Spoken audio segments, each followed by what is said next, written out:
is known as the match sprint. The sprint pits 2 to 3 riders against each other over 3 laps of the track, where the last 200 metres is timed. Quite simply, the first person across the line wins. At the UCI Track Champions League, the riders will line up in 6 heats of 3 riders, with the winners of each of those rounds going through to 2 semi-finals of 3 riders. The 2 winners of each of the semi-finals will progress to the finals and battle for victory. The first couple of laps are normally very tactical, as each rider tries to outmaneuver their opponent to get the ideal position to launch a sprint to the line in the final lap. This is why the pace is usually slower in the opening laps, because unless you can take the element of surprise, you risk wasting valuable energy. The track is very steep. Imagine being at the top of this vertical slope of more than 41-degree angles. It's literally like plunging into the track. Riders with a high acceleration and power may take to the front to control the speed, to allow more acceleration in the final sprint, giving them an advantage.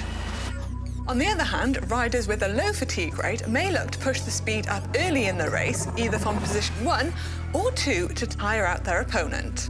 The pace builds before exploding in the last 200 metres, hitting speeds in excess of 70 kilometres per hour. And it's often a last desperate throw of the bike to the line that takes the victory. A really important rule to note in the sprint is the possession under the sprinter's line. The red line on the track is the sprinter's line, and this defines the sprinter's lane.